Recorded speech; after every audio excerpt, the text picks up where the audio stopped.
الحمد لله والصلاة والسلام على سيدنا محمد وعلى آله وأصحابه أجمعين.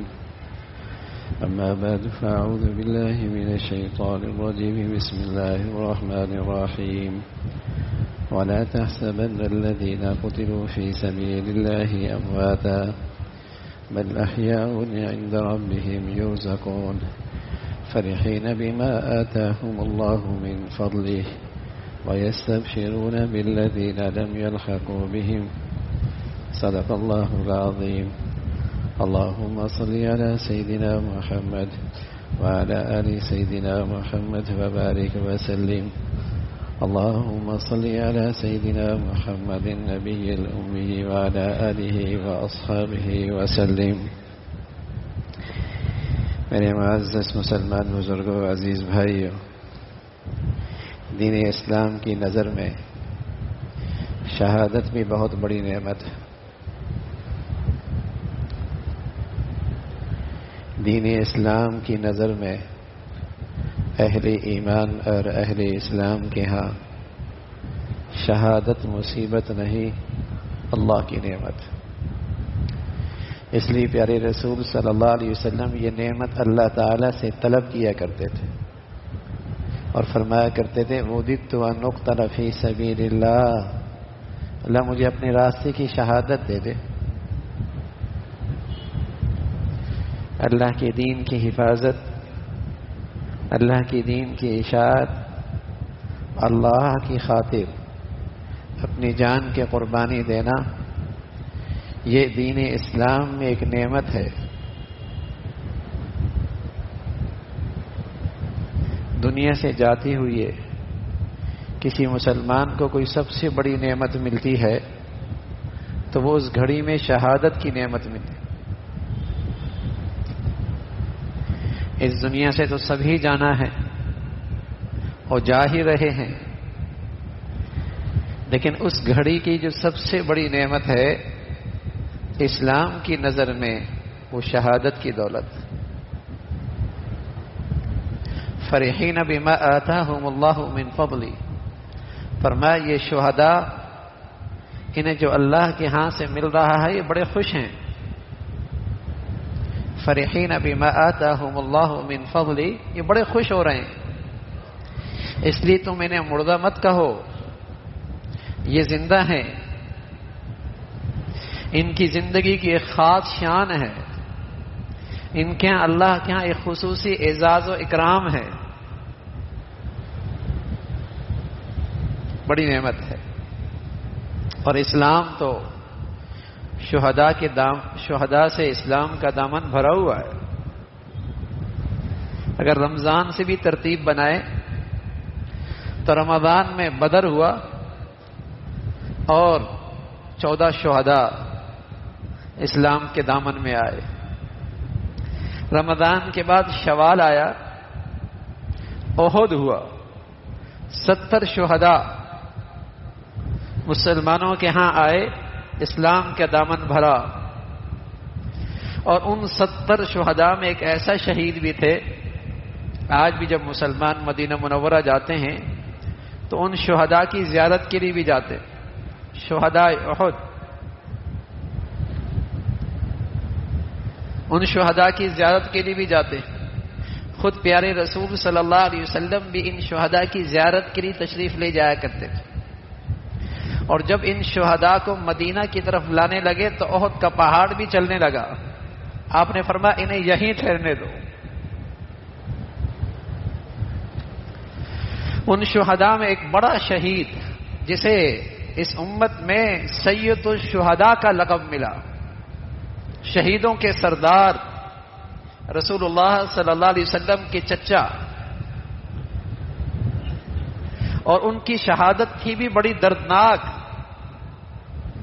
آپ کے اعضاء اور جوارح کو کاٹ دیا گیا، آپ کے ناک کان کاٹ دیے گئے، کلیجہ نکال دیا گیا، اسے مسح کر دیا، اسے چبایا گیا.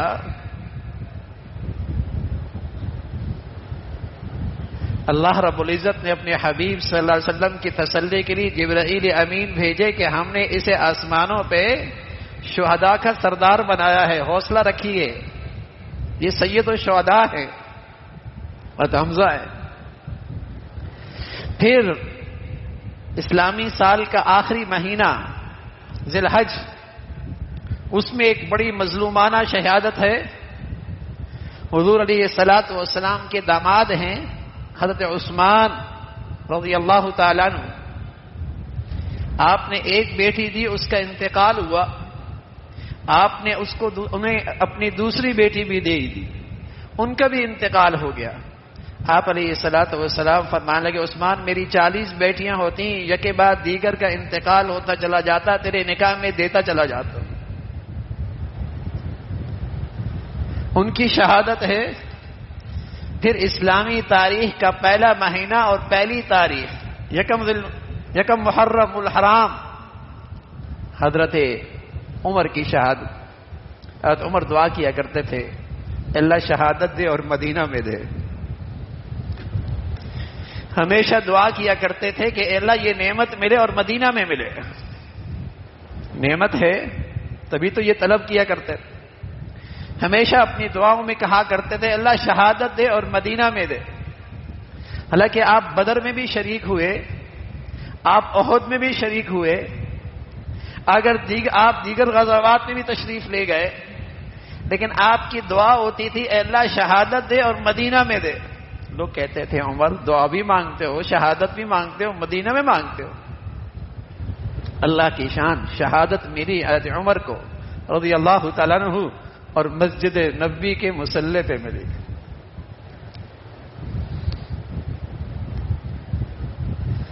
تو اسلام کے دامن میں ایسی عظیم شہادت کہ آپ جہاں امت اسلامیہ کے امیر المؤمنین ہیں، اس امت میں حضرات انبیاء علیہ الصلوۃ والسلام کے بعد جو سب سے بڑا مرتبہ ہے وہ حضرت ابو بکر کا ہے رضی اللہ تعالیٰ عنہ۔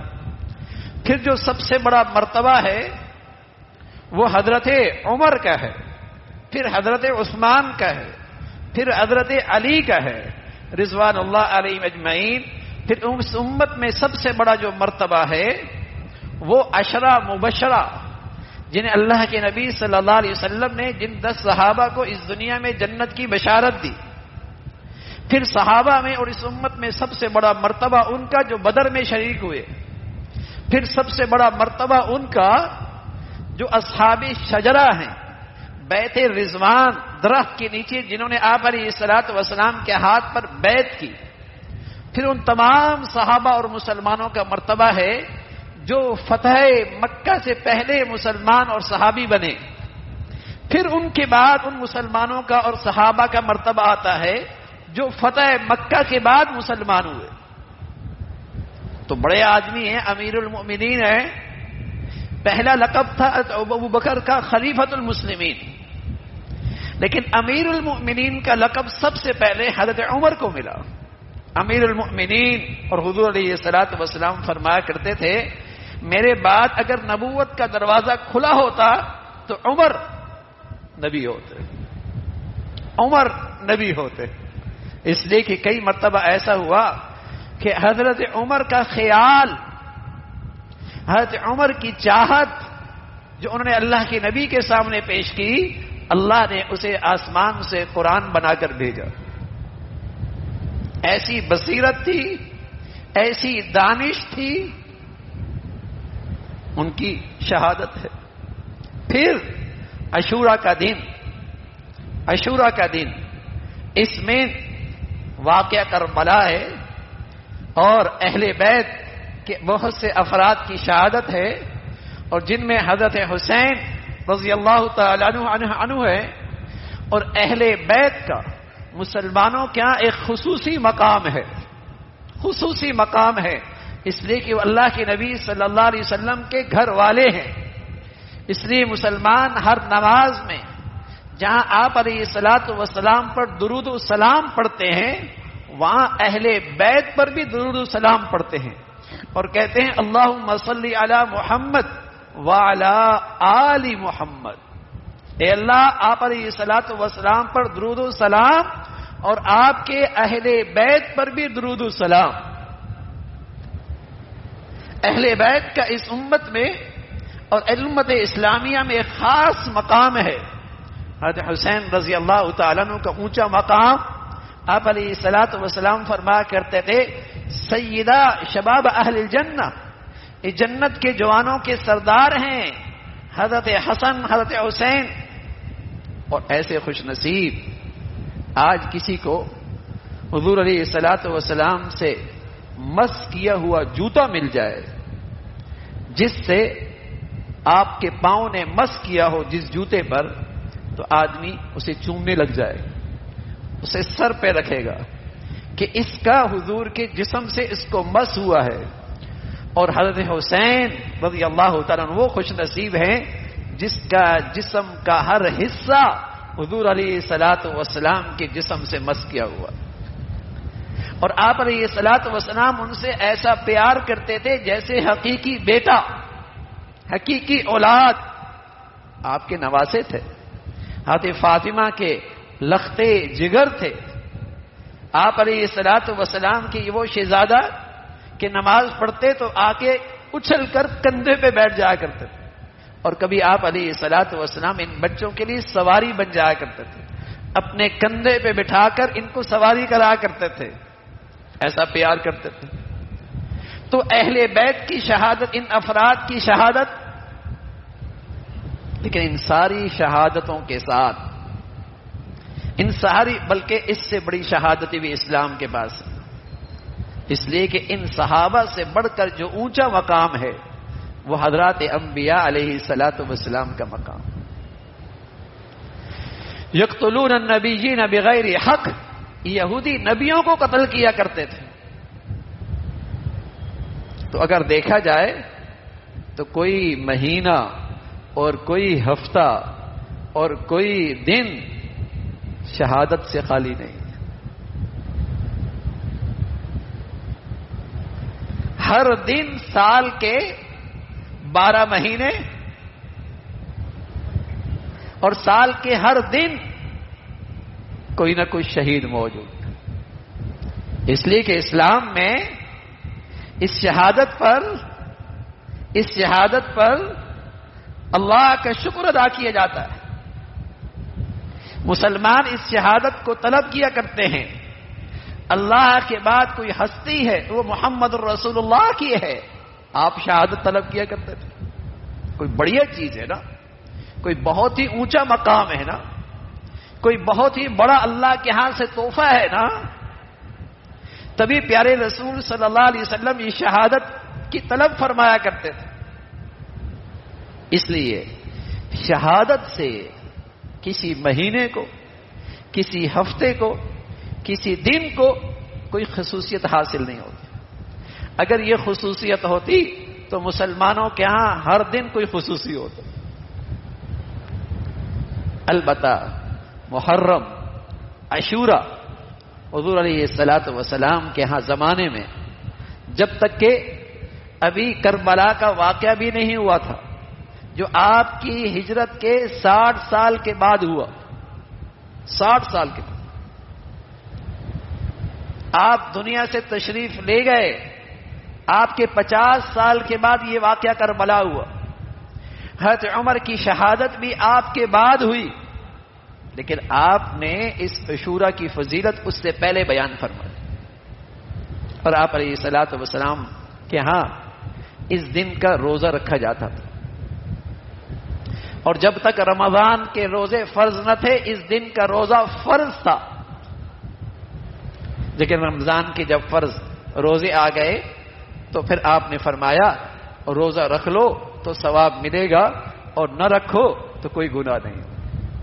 جب زندگی کا آخری سال تھا تو آپ علیہ الصلوۃ والسلام نے فرمایا چونکہ اس عاشورہ کے دن یہودی بھی روزے رکھتے ہیں، اگر میں آئندہ سال زندہ رہا تو میں 9ویں کا بھی روزہ رکھوں. عباس رضی اللہ عنہ، ابن عباس فرمایا کرتے تھے کہ مسلمان یہودیوں کی مشابہت سے بچنے کے لیے 9-10 کو روزہ رکھے یا 10-11 کو روزہ رکھے. بہتر یہی ہے تاکہ اس دن کی فضیلت بھی حاصل ہو جائے، ثواب بھی ملے اور مشابہت بھی نہ رہے. اور ساتھ آپ علیہ الصلوۃ والسلام نے یہ بھی بتایا کہ عاشورہ کے دن اپنے گھر والوں پر رزق کی وسعت کرو، اپنے گھر والوں پر رزق کی وسعت کرو، کھانے پینے کے اندر توسع کرو، اس کی برکت ہوگی، اللہ تمہارے رزق میں اضافہ فرمائے۔ یہ ایک فضیلت بتائی اور اس کی عظمت بتائی۔ باقی جس طرح اسلام میں 4 مہینے بڑے فضیلت اور حرمت کے ہیں، ایک رجب ہے، ایک ذی قعدہ ہے، ایک ذی الحج ہے، ان میں چوتھا محرم ہے، ان کی اپنی ایک شان ہے۔ تو باقی اس مہینے کو کسی خاص واقعے سے فضیلت حاصل نہیں، ہاں شہادت ہے، اور شہادتوں سے اسلام کا دامن بھرا ہوا ہے، اور اللہ کی طرف سے شہادت پر پیغام یہ ہے وَلَا تَحْسَبَنَّ الَّذِينَ قُتِلُوا فِي سَبِيلِ اللَّهِ أَمْوَاتًا، جو میرے راستے میں قتل ہو جائیں انہیں تو مردہ مت کہو، بل احیاء، انہیں تو ایک خاص قسم کی زندگی حاصل ہے جس پر ہزاروں لاکھوں زندگیاں قربان، تاکہ مسلمانوں میں ہمیشہ اللہ کے راستے میں شہادت کا جذبہ رہے، شوق رہے۔ اس سے ذرا کون خوش نصیب ہوگا جس کی جان اللہ کو پسند آ جائے اور اپنے دین کی خاطر قبول کر لے۔ جس طرح کسی مسلمان کی زندگی اچھی لگتی ہے، اللہ کو قیمتی بنتی ہے، اس کا مال اللہ کے ہاں قیمتی بنتا ہے، اسے اللہ اپنے دین کی حفاظت اشاعت کے لیے قبول کرتے ہیں۔ اسی طرح جب اللہ رب العزت کو کسی کی زندگی اور جان عزیز ہوتی ہے، اسے اپنے دین کی خدمت کے لیے قبول کر لیا کر، اس کی قربانی قبول کر لیا کر۔ یہ تو عظیم راستہ ہے۔ تو میرے عزیزو، اسلام کے دامن میں تو شہادتوں کا ایک نہ ختم ہونے والا سلسلہ، نہ ختم ہونے والا سلسلہ ہے، اور کوئی ایسا طریقہ مسلمانوں کو نہیں اختیار کرنا چاہیے جس سے مسلمانوں میں تفریق، فرقہ واریت، مسلمانوں میں تقسیم ہو۔ اس لیے کہ مسلمانوں کے ہاں حضرات انبیاء کے بعد سب سے مقدس ہستیاں حضرات صحابہ رضوان اللہ علیہم اجمعین ہیں۔ سارا دین مسلمانوں کے پاس ان بزرگوں کے پاس سے آیا ہے۔ اس لیے رسول اللہ صلی اللہ علیہ وسلم فرمایا کرتے تھے، اللہ اللہ فی اصحابی، لوگو میرے صحابہ کے بارے میں اللہ سے ڈرنا، لا تتخذهم غرضا من بعدی، میرے بعد ان کو تنقید کا نشانہ نہ بنانا۔ اللہ اللہ فی اصحابی لا تتخذهم غرضا من بعدی، میرے صحابہ کے بارے میں اللہ سے ڈرنا، اس لیے کہ کوئی ان میں سے میرا داماد ہے، کوئی ان میں سے میرا سسر ہے، اور ایسے لوگ ہیں جب دنیا مجھے ٹھکرا رہی تھی، جھٹلا رہی تھی، انہوں نے مجھے پناہ دی، میری تصدیق کی، اپنا جان مال سب کچھ میری خاطر قربان کیا۔ ان کو تنقید کا نشانہ نہ بنانا۔ فمن احبہم فبحبی احبہم، جو ان سے محبت کرتا ہے حقیقت میں یہ میری محبت کی نشانی ہے، میری محبت کی خاطر ان سے محبت ہو رہی۔ ومن ابغضہم فببغضی ابغضہم، اور جو ان سے بغض رکھتا ہے حقیقت میں اس کے دل میں میرا بغض ہے۔ اس لیے کہ اس مقدس جماعت سے بغض رکھنا کفر کی علامت ہے، نفاق کی علامت ہے۔ اس لیے کہ اگر یہ مقدس ہستیاں ان کی ذات مشکوک ہو گئی تو ساری دین کی روایات مشکوک ہو جائے گی۔